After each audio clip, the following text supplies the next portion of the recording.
Ներկայիս Հայաստանի Հանրապետության տարածքը ներառված չէ Ուրարտուի Արարատի թագավորության քարտեզի մեջ։ Այս դասագիրքը շատ հապճեպ է գրվել։ Այս դասագրքում կան եւ վրիպակներ, եւ շփոթմունքներ, եւ սխալներ, որտեղ նշվում է, որ ըստ բալկանյան տեսության, ուրեմն մեր նախնիներն են եղել Բալկաններից եկած գաղութարարները։ Ըստ ինձ սա շատ վտանգավոր թեզ է։ Այստեղ խոսքը ուռա հայրենասիրության մասին չէ։ Գրված է Արարատ, փակագծի մեջ Ուրուրուտ։ Ես ինքս լինելով այդ շրջանի մասնագետ երբեք չեմ հանդիպել նման տեղանվան։ Ինքը վերցրել է շատ դեպքերում հիպոթեզներ, տեսակետներ, վարկածներ այլ հեղինակների եւ դա ներկայացրել է որպես ճշմարտություն։ Դեմ եմ ազգային սնապարծությամբ գրված դասագրքերին։ Վասակ Սյունին կլինի պետական գործիչ թե դավաճան, թող նաև աշակերտը մտածի դրա շուրջ փաստը ներկայացվի, որ կան այս փաստերը եւ դու արի ինքնուրույն մտածի։ Չգիտեմ, 20 թվականի բոլշևիկացումը լավ էր թե վատ էր, որտեղ մեզ կարող է հիմա էլ դա սպառնալ։ Օրինակ, պետականամետ ժողովուրդները ամեն ինչ անում են պատմությունից դասեր քաղելու համար։ Անկախ Հայաստանի պատմության մեջ թերևս եզակի դեպք է, երբ բուռն քննարկման առարկա է դառնում դպրոցական դասագիրքը։ 7-րդ դասանի հայոց պատմության դասագրքի մասին խոսում են եւ մասնագետները, եւ ոչ մասնագետները ու անգամ քաղաքական գործիչները։ Բարև ձեզ, ես Արկադի Գրիգորյանն եմ, կիզակետում այսօր մասնագետի տեսակետ է ոչ միայն դասագրքի, այլև պատմության դասավանդման ու մատուցման նրբությունների մասին։ Էրեբունի պատմանագիտական արգելոց թանգանի տնօրեն Միքայել Բադալյան, բարի գալուստ կիզակետ։ Բարև ձեզ, շատ շնորհակալ եմ հրավերին։ Մենք ենք շնորհակալ։ Պարոն Բադալյան, դուք եւս դիտարկումներ ունեիք դասագրքի վերաբերյալ եւ ունեք, եթե փորձենք հակիրճ ու մատչելի արագ դասակարգենք, կասեք մի քանի հիմնական թերություն կամ բաց թողում, ինչպես կձևակերպեք, եւ առավելություն, որ ունի այդ դասագիրքը։ Նորից շատ շնորհակալ եմ։ Նախ եւ առաջ ես կցանկանայի այս հարթակը օգտագործելով նշել, որ ցավոք նաեւ մասնագիտական քննարկումներին զուգահեռ տեղի են ունենում այս ամենի տարբեր այսպես քաղաքական դիվիդենդներ շահելու մոտեցումներ, ոչ մասնագիտական մոտեցումներ, ինչը մեզ համար անընդունելի է եւ նաեւ մեզ համար անընդունելի է այն ատելության մթնոլորտը, որը տարածվում է դասագրքի հեղինակի պարոն Սմբատ Հովհաննիսյանի նկատմամբ, որը մեր գործընկերն է եւ մենք ամենայն հարգանքով ենք։ Ես ինքս ամենայն հարգանքով եմ մոտենում նրա անձին։ Մեր կողմից նաեւ անընդունելի են նաեւ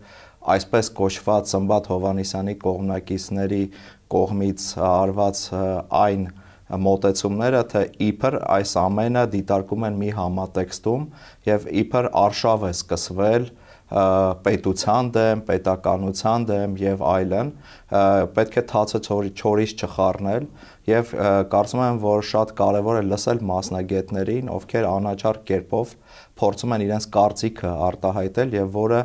իրենց հենց գործն է։ Եվ շատ լավ կլիներ, որ տարբեր մասնագետներ արտահայտեին, ինչից կշահեր գիտությունը, ինչից կշահեր կրթության որակը։ Կոնկրետ ինձ համար չափազանց կարևոր է, որ մեր աշակերտները կարողանան այս ամեն այս հմտությունները ձեռք բերել ճշգրիտ փաստերի հիման վրա, ինչը մեծապես նպաստում է կրթության որակի բարձրացմանը։ Հիմա դասագրքի առավելությունների մասին պետք է ասեմ, որ գոնե իմ տեսած պատմության դասագրքերից այս դասագիրքը մեթոդական առումով բավական հաջողված է։ Խոսքը վերաբերվում է մեթոդաբանության առումով, այստեղ կան բավական տարբեր մոտեցումներ, որոնք թույլ են տալիս աշակերտին մտածելու ունակությունները, հմտությունները զարգացնել, սակայն միաժամանակ օրինակ նույն տեքստային առումով կան բավական խրթին տեքստեր, որոնք այդքան էլ հասկանալի չեն դարձնում։ Օրինակ ես ինքս լինելով մասնագետ, երբեմն դժվար է լինում նյութը մարսել, պատկերացնում եմ երեխաների համար, խոսքը տարբեր հատվածների է վերաբերվում։ Գիտական է, այսինքն խիստ գրված, ճիշտ եմ հասկանում, հանրամատչելի չէ, Գիտեք, տարբեր տեղերում տեղ կա, որ բավական հանրամատչելի է գրված, գիտահանրամատչելի է գրված, տեղ կա գրված է բավական ծանր լեզվով, նույնիսկ նախադասությունները կարող եմ ասել իմ անձնական կարծիքով այդքան հաջող չեն, բայց օրինակ իմ դիտարկումները զուտ խիստ մասնագիտական են։ Եվ ես կարծում եմ, որ բոլորը պետք է ուղղակի շնորհակալ լինեն այս առումով, որ մասնագետները կարողանում են իրենց դիտարկումները անել եւ նաեւ առաջին հերթին պետք է շնորհակալ լինեն այս ամենից դասագրքի հեղինակը եւ դասագրքի հրատարակիչ մասնակցային դպրոցը, ում հետ իմիջիայլոց ես մասնակցային դպրոցի տնօրեն Վահրամ Սողոմոնյանի հետ վերջերս հանդիպել երկար քննարկում եմ ունեցել։ Տեսեք, ես ինքս մոտավորապես իմ կյանքից մոտավորապես 17 տարի նվիրել եմ Ուրարտուի հետազոտության, Ուրարտուի հնագիտության հետազոտությանը, դասախոսություններով, զեկուցումներով հանդես եմ եկել այնպիսի հեղինակավոր հաստատություններում, ինչպիսին UCLA-ն է, Լոս Անջելեսի Կալիֆոռնիայի համալսարանը, հրավիրված դասախոս եմ եղել Բուդապեշտի կաթոլիկ համալսարանում, Ինսբրուկի համալսարանում, Չեխիայի Բրնոյի համալսարանում, դասախոսություններով Լեհաստանում, Էրմիտաժում, Վրաստանում, Լիբանանում, Իտալիայում եւ այսպես կարող եմ այս թիվը շարունակել։ Այսինքն բավական նաև համաշխարհային, այսպես ասեմ, մեր ոլորտում որոշակի ճանաչում ունեմ եւ ուրախ եմ, որ նաև ունեմ նաև այն դիրքը իմ ուրարտագետ գործընկերների շրջանակում։ Հիմա ամենավտանգավոր կա նման բան, վտանգավոր խոցելի կետը։ Տեսեք, շատերը ասում են ինքնության վտանգ սպառնացող բանկավորն է դա, կասեք։ Տեսեք, այս դասագրքում կան եւ վրիպակներ, եւ շփոթմունքներ, եւ սխալներ, եւ դրանք անենք մի կողմ, լուրջը դնենք։ Ինձ համար ակնհայտ է, որ այս դասագիրքը շատ հապճեպ է գրվել։ Օրինակ, տեսեք, հեչ ցանկալի չէ, որ երբ խոսք է գնում հայ ժողովրդի ծագման մասին, ներկայացվի որպես առաջինը բալկանյան վարկածը եւ որտեղ նշվում է, որ ըստ բալկանյան տեսության, ուրեմն մեր նախնիներն են եղել Բալկաններից եկած գաղութարարները։ Ըստ ինձ սա շատ վտանգավոր թեզ է, որովհետեւ նախ առաջինը կարծում եմ հեղինակը պետք է լավ իմանա վերջին տարիներին արված հնագենետիկական հետազոտությունների վերաբերյալ, որոնք փաստում են, որ այստեղ հազարամյակներով եղել է մի տարը, եղել են իհարկե փոփոխություններ, իհարկե չեն կարող այստեղ չլինել միգրացիաներ եւ այլն, այս ամենը նորմալ է, բայց առաջինը վերցնել եւ ընդգծված ներկայացնել այդ տեսությունը ու բավական նաեւ լղոզված ներկայացնել խորենացու տեսությունը, օրինակ սա իմ կարծիքով երեխային այդքան էլ մտածելու ունակությունները մի կետի վրա է ուղղում։ Իսկ պարտադիր է դա դպրոցում, դա կարող ֆակուլտետում լինել, չէ՞, ճիշտ եմ ասում։ Երբ որ պարոն Սմբատ Հովհաննիսյանը մեկ նաև ինձ համար շատ տարօրինակ պատասխան էր գրել, շատ տարօրինակ վերնագրով, որ քննարկման, պատմագիտական քննարկման ուրեմն հարթակ չէ կամ ինչ-որ նման ինչ-որ մի վերնագիր էր դրել, տեսեք, եւ ասում է, օրինակ, որ մասը ոնց որ կարծես թե իրեն ինքը այդքան էլ լավ չէր կարողանում պատասխանել, գրում է դա դե թող ուսուցիչները դրանով զբաղվեն, այո, կարող են ուսուցիչները աշակերտներին ասել, գիտեք, կան նաև այս տեսակետները, բայց կարծում եմ այս ժամանակաշրջանում, երբ որ օրինակ մեր հարևան Ադրբեջանը գիրք է գրել, դասագիրք է գրել Հայաստանի մոտավորապես կեսը, հերիք չի Իրանի մի հատվածը, Ռուսաստանի մի հատվածը, վերցրել դրեք քարտեզում, այսօր խոսում են այդ իրենց ծավալապաշտական նկրտումների մասին եւ այլն, այստեղ խոսքը ուռա հայրենասիրության մասին չէ, խոսքը լուրջ կշռատված գիտական փաստարկներով պետականամետ քաղաքացիներ դաստիարակելու մասին է։ Եվ օրինակ խոսք է գնում օազիսների տեսության, լեռնալանջերի տեսության։ Ես որպես մասնագետ պետքա այդքան շատ ինձ իրավունք չեմ վերապայի խոսամ, բայց գոնե մի քիչ զբաղվել եմ այդ փուլերով, այդ տեսակետները կարելի է համարել հնացած եւ վերցնել թե իբր նորամուծություններ են այդ դասագրքում մսվել, ու կարծում եմ մեղմ ասած դա տեղին չի, որովհետեւ այսօր կարող են վերցնել այդ նույն հեղինակը science պարբերականը, որը մեր ոլորտի լավագույն, ոչ թե մեր ոլորտի, այլ աշխարհում լավագույն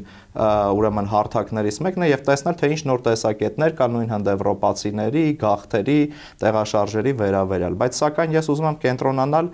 այն թեմայի վրա, որտեղ ես ինքս նեղ մասնագիտություն ունեմ։ Դա երևի հենց դա էլ ուզում եմ հարցնեմ ու շարունակեմ։ Ուրարտուի որպես այդպիսին, ինչպես որ մեզ էին սովորեցնում եւ ֆակուլտետում եւ դպրոցում, օրինակ, ես պատմաբան եմ մասնակցությամբ, այդ օրգանական կապը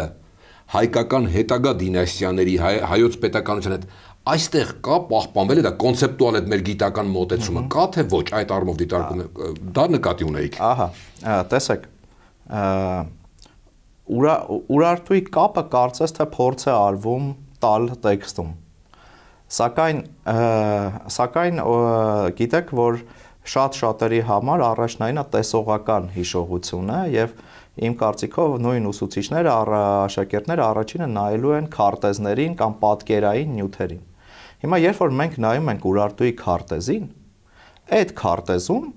տեսեք, նախ այդ քարտեզում կամ բազմաթիվ վրիպակներ տեղանունների հետ կապված։ Օրինակ, գրված է դիա դուխի,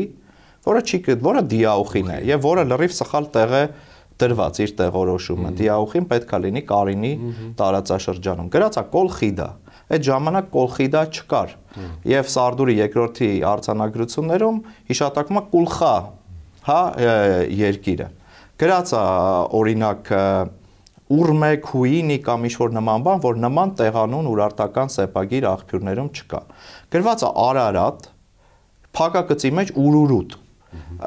Ես ինքս լինելով այդ շրջանի մասնագետ երբեք չեմ հանդիպել նման տեղանվան, այսինքն ես նույնիսկ չեմ կամ հասկանալ, թե որտեղից են վերցրել։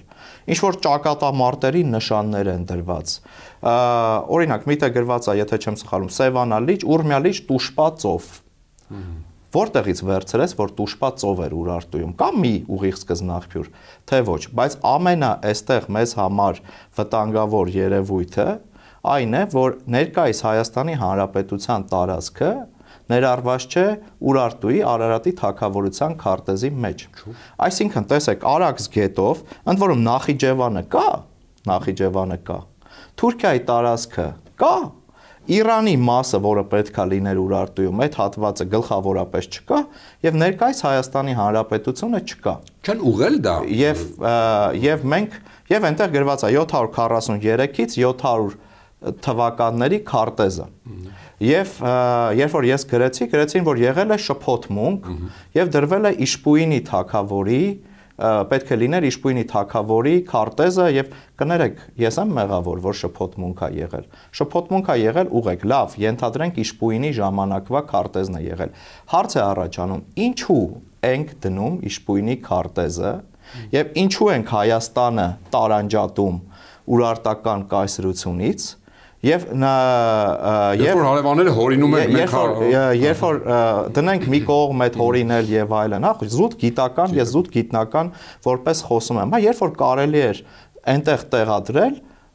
Ուրարտուի հզորության գագաթնակետի քարտեզը Արգիշտի, Սարդուրի երկրորդի ժամանակ կամ լավ Երբ որ մենք դնում ենք, կարելի է տարբեր գույների երանգներով դնել մի քարտեզ, որտեղ դնել ինչպես է այս թերությունը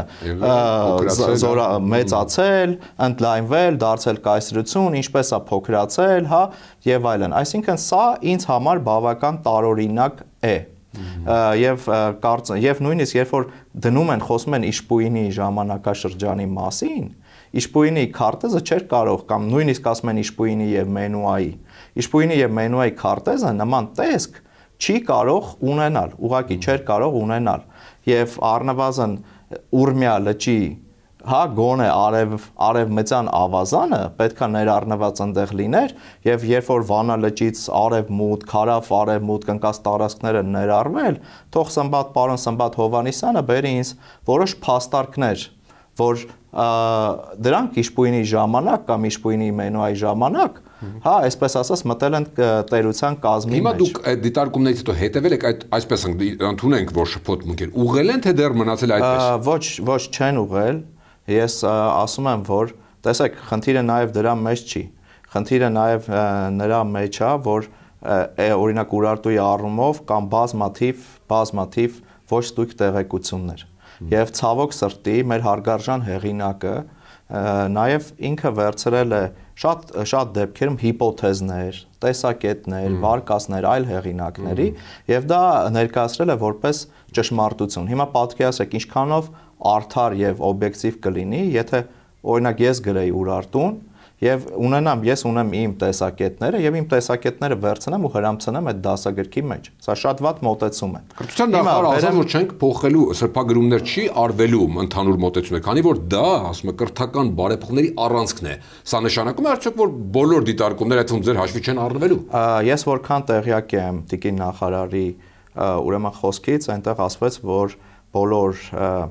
բոլոր ուրեմն բովանդակային դիտարկումները հաշվի են առնվելու եւ խիստ ցանկալի կլիներ, որ այդ բովանդակային դիտարկումները հաշվի առնեն, որովհետեւ դրանից ուրեմն կօգտվեն միայն աշակերտներն ու ուսուցիչները եւ դրանից կզարգանա միայն կրթության որակը։ Հիմա ես ուղղակի մի քանի օրինակ բերեմ, որովհետեւ տեսեք մեթոդական մասը բավական հաջողված է ըստ իս, բայց տեսեք մեթոդական մասերի տարբեր հատվածներ չեն կարող զարգանալ ոչ ստույգ տեղեկությունների վրա։ Եվ օրինակ եմ բերում, հա, օրինակ Սմբատ Հովհաննիսյանը նշում է իր տեքստում, որ Մենուա թագավորը տեքստերից մեկում նշում է, որ բերել է եւ մայրաքաղաք Տուշպային է նվիրաբերել կամ Տուշպայի հարեմին է բերել ամենաշատ թվով կանանց։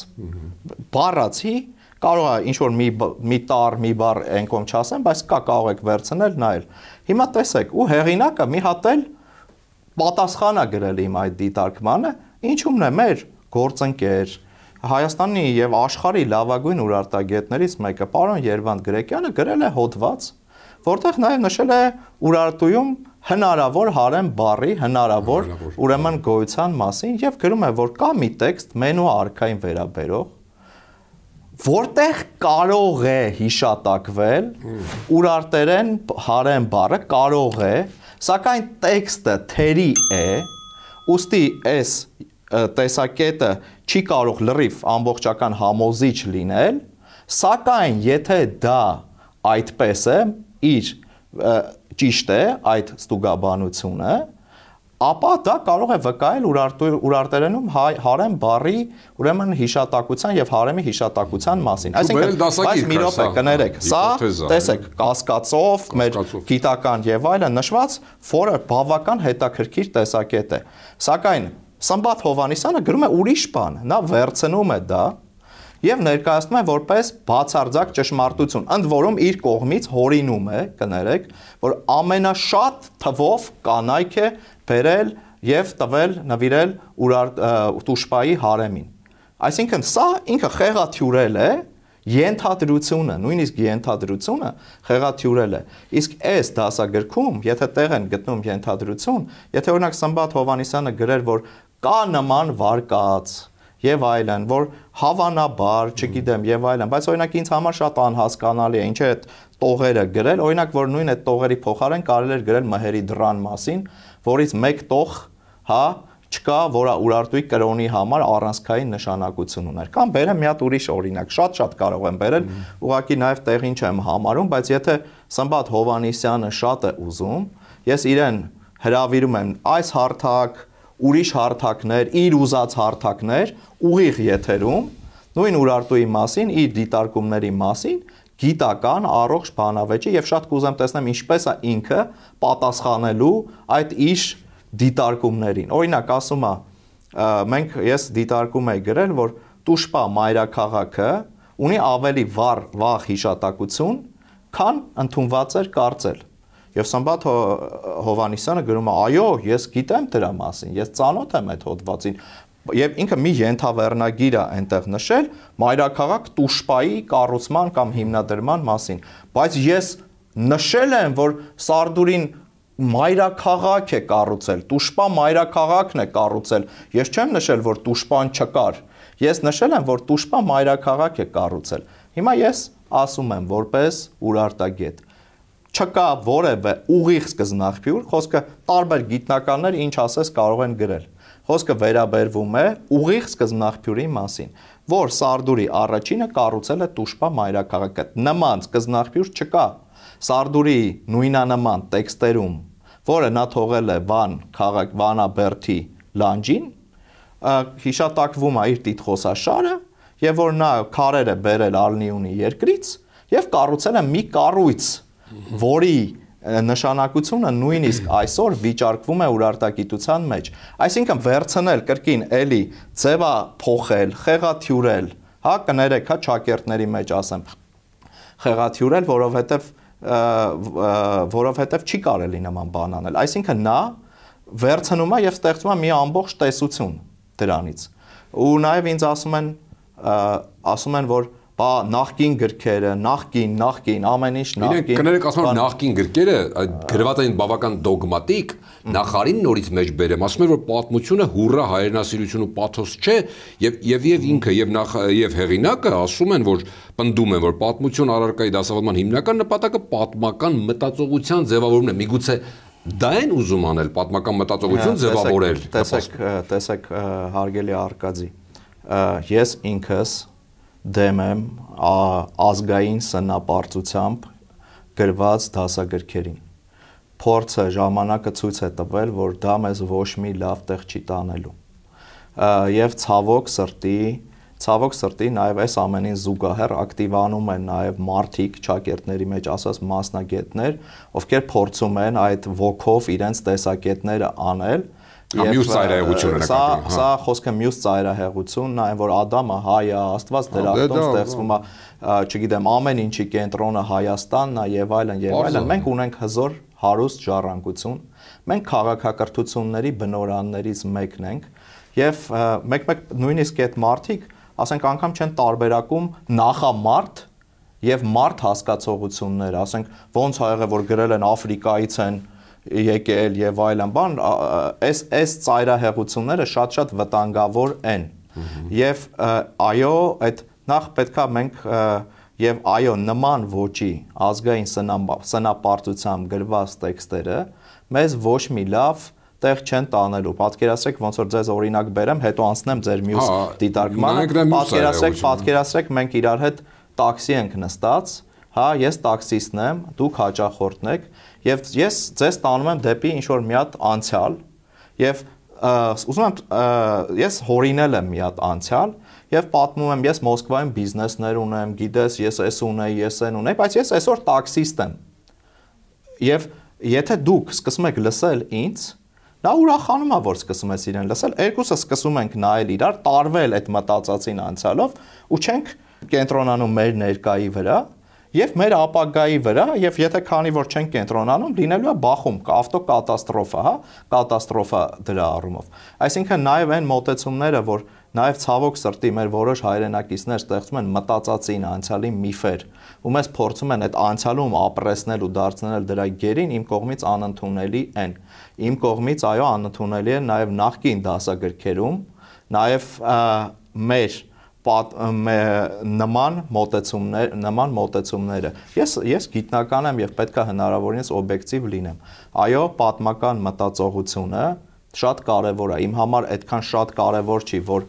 ասենք աշակերտը հիշի կոնկրետ այս բանի թվականը, նա կարող է շփոթվի։ Շատ կարևոր է իմ համար, որ ինքը կարողանա հասկանալ դրա պատճառը, դրա հետևանքը, իմանա ինչ կապ ունի այսօրվա հետ դրա։ Եվ իհարկե այս պարագայում շատ կարևոր է, բայց մյուս տեսանկյունից նաև այս ամենը պետք է անել հավաստի փաստերով։ Եվ ես կարծում եմ, որ մեր գործընկերները եւ մասնակցային դպրոցը եւ պարոն Սմբատ Հովհաննիսյանը, ում հանդեպ ես կրկնում եմ շատ մեծ հարգանքով եմ վերաբերվում, որքան ես ամենաառաջինը, որ նրա հանդեպ այդ հարգանքը ունեմ, ես գիտեմ, որ նա մեր մեծանուն պատմաբաններից Ալբերտ Ստեփանյանի ասպիրանտն է։ Եվ ես առաջինը նաև հարգում եմ նրան, որ նա նման մարդու եւ նման պատմաբանի ասպիրանտ է։ Մեծագույն մասնագետ։ Եվ սա իմ համար առաջի ֆակտորն է եղել, որ ես հարգանքով եմ վերաբերվում Սմբատ Հովհաննիսյանի նկատմամբ։ Ես կարծում եմ, որ խնդիրը պետք է տանել գիտական հարթակ եւ շատ կարեւոր է, որպեսզի եթե եղել է շփոթմունք, եկան սխալներ, ինչն է խանգարում, որ լինել ազնիվ, լինել անաչառ, որը պատմաբանի կարևոր էություններից մեկն է, եւ ասել այո, եղել է եւ մենք դա կշտկենք։ Եթե մենք որովհետեւ այդ դասագիրքը մեծ պատասխանատվություն է։ Այս առումով մենք ես ինքս եւ մենք պատրաստ ենք քննարկումների, որովհետեւ սրանից շահելու է ապագա սերունդը եւ առաջինը մեր կրթության մակարդակը։ Այդ նաեւ մենք պետք է ունենանք պետականամետ մտածելակերպով սերունդ, որը մտածի, որը հիմնվի ճիշտ փաստերի վրա։ Եթե ինձ տալիս են ոչ ճիշտ փաստ, հա, եթե այսինքն կա որոշակի դեզինֆորմացիա, հա, ճակերտների մեջ ասենք, ես ինչքան էլ մեթոդաբանությունը դրա փայլուն լինի, ես գնալու եմ այդ փաստի վրա, որը ինձ ոչ մի լավ տեղ չի տանելու։ Եվ ասեմ ձեզ, օրինակ ըստ ինձ կարելի է շատ հեշտ այս հարցը լուծել։ Շատ հեշտ։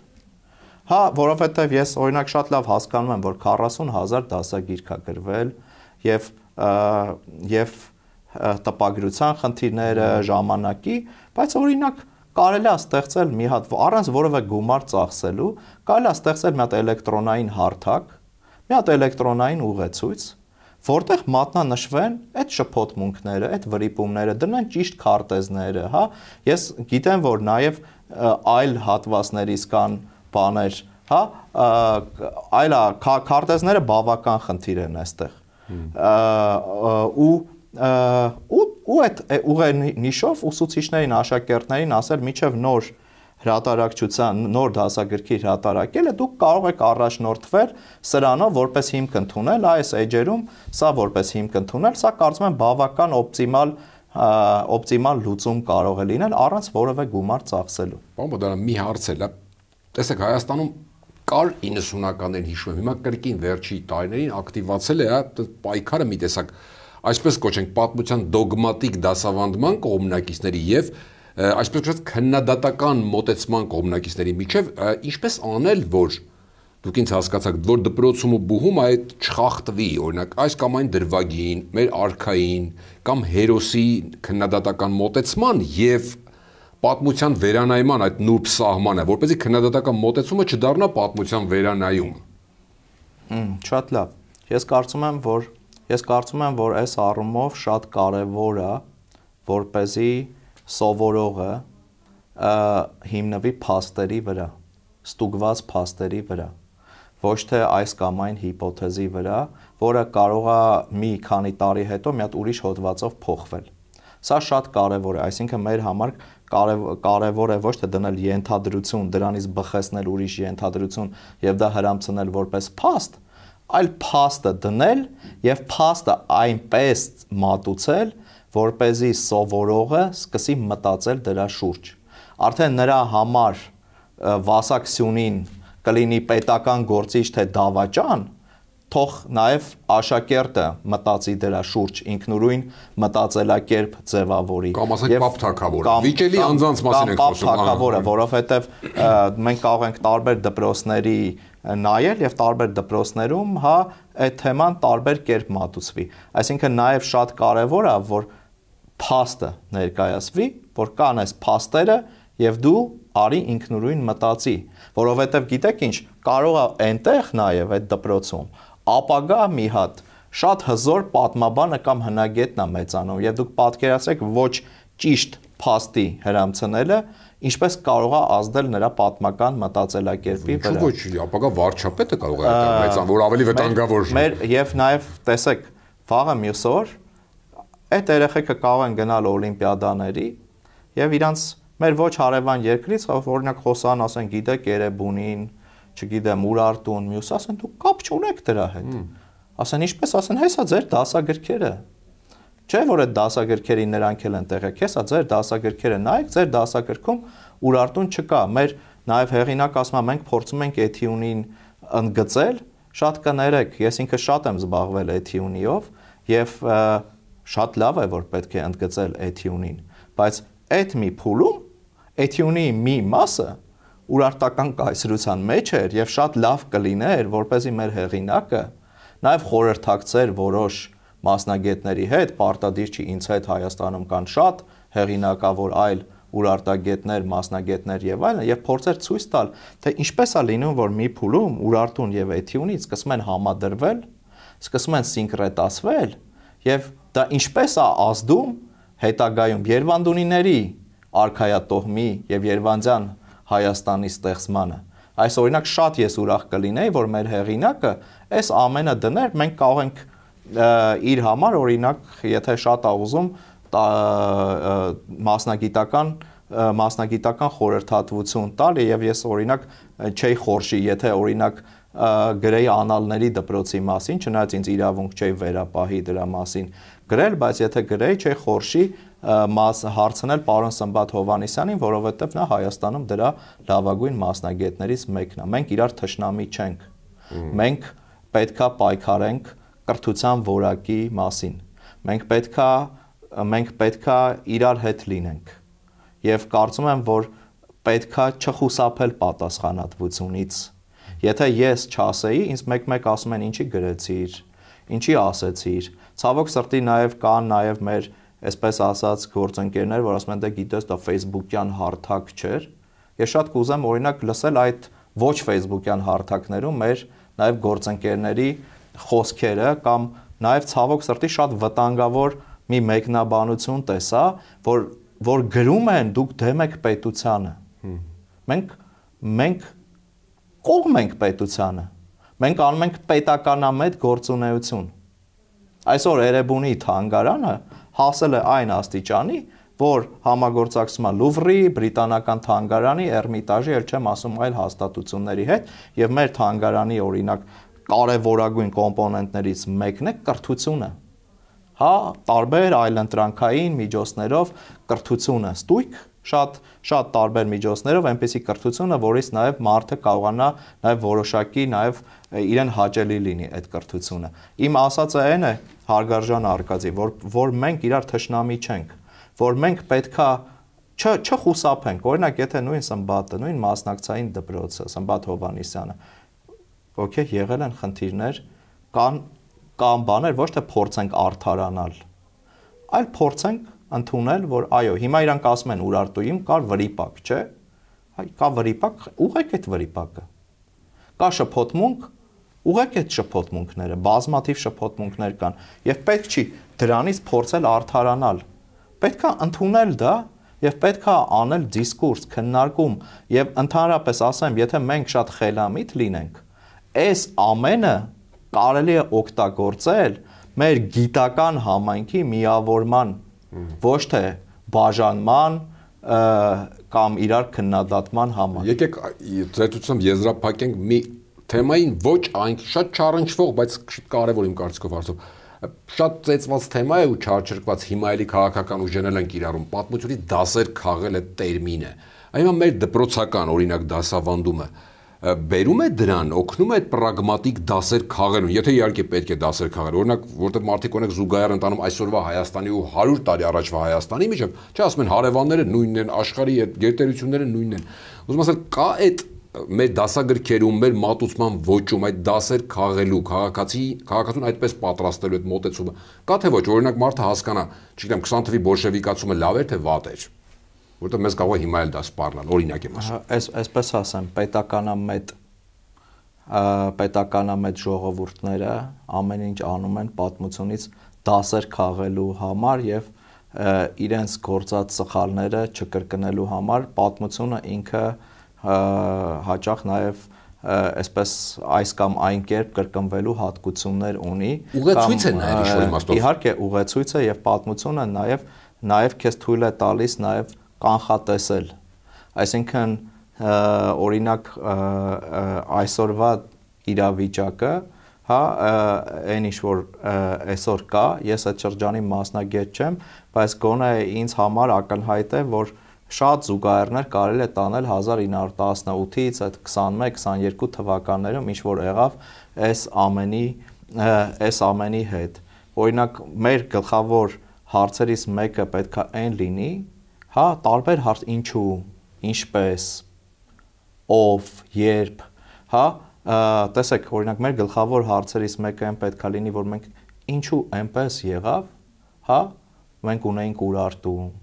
Տիգրան Մեծի հզորագույն տերություն եւ այլն։ Ինչու այնպես եղավ, որ այսօր Հայաստանը այդքան փոքր դարձավ։ Այդ է ասում, կա դրա պատասխանը մեր այսօր դասագրքերում, ուսուցիչների գլխում, ինչպես ասեմ։ Տեսեք, օրինակ, եթե խոսքը վերաբերում է այս դասագրքի մասին, հա, այս դասագրքում կան տարբեր մեթոդներ, որ ես գոնե տեսել եմ, որոնք թույլ են տալիս, որպեսզի աշակերտը մտածի, սկսի մտածել, ինքնուրույն կերպով մտածել եւ իհարկե պետքա դրա մասին խոսել։ Բայց նաեւ կան շատ սկզբունքային հատվածներ, որոնք ներկայացված են այն կերպ, որոնք մեծ վտանգ են ներկայացնում ըստ ինձ այդ աշակերտների ճիշտ մտածողության ձևավորման համար։ Էլի կմտածի, բայց ուրիշ ուղղությամբ կմտածի, հասկացա։ Այսինքն, նույն եթե դու նայում ես Ուրարտուի քարտեզին, հա, եւ նայում ես Ուրարտուի քարտեզին եւ նայում ես Հայաստանը այսօր չկա, դու ինչ էլ ուզում ես մտածի, հա, արդեն քո մոտ լրիվ ուրիշ մտածողություն ա լինում։ Էսա շատ կարեւոր է։ Այսինքն, եթե մենք մտածելու ունակությունն ենք անում, մենք պետք է դա դնենք անաչառ փաստերի վրա եւ մյուսը թողնել արդեն ուսուցիչների մատուցմանը, ուսուցիչների եւ աշակերտների կողմից ընկալմանը, թե ինչպես են իրենք ընկալում։ Ես ինքս այնպես չի, մենք բազմաթիվ ուսուցիչների եւ աշակերտների հետ ենք խոսում։ Ես ինքս 12 տարի անվճար Էրեբունի թանգարանում ղեկավարում եմ Պատանի հնագետի դպրոցը, անվճար սկզբունքներով իմ ժամանակից կտրելով երեխաներին սովորեցնելով ինչա հնագիտությունը, նաև ինչպես պետքա մտածել, հա, վերջում սերտիֆիկատներ ենք տալիս եւ այլն եւ այլն։ Եվ մեր գլխավոր խնդիրներից մեկն է, որ այս երեխեքը ինքնուրույն սկսեն մտածել։ Այսինքն իրեն ցույց տաս, որ գիտես, այս ուղիները կան, այս պատճառները կան եւ դու պետքա փորձես մտածել։ Ցավոք սրտի վերջի 30 տարիներում կարծես թե այս մտածելու կարողությունը մեր մեջից բավական սենց ոնց որ արտամղվել է մի ուրիշ պլան։ Մտածող մարդը հզոր պետության առանցքներից մեկն է։ Հետևանքը տեսնում ենք դրա։ Շնորհակալ եմ շատ հետաքրքիր զրույցի համար, այդ չմտածելու հետևանքի մասն է ասում։ Հիշեցնեմ, որ Կիզակետում այսօր Էրեբունի պատմահնագիտական արգելոց թանգարանի տնօրեն Միքայել Բադալյանն էր, իսկ Կիզակետի թողարկումներ ու շատ այլ տեսանյութեր դիտելու համար կարող եք բաժանորդագրվել մեր YouTube-յան ալիքին, կհանդիպենք։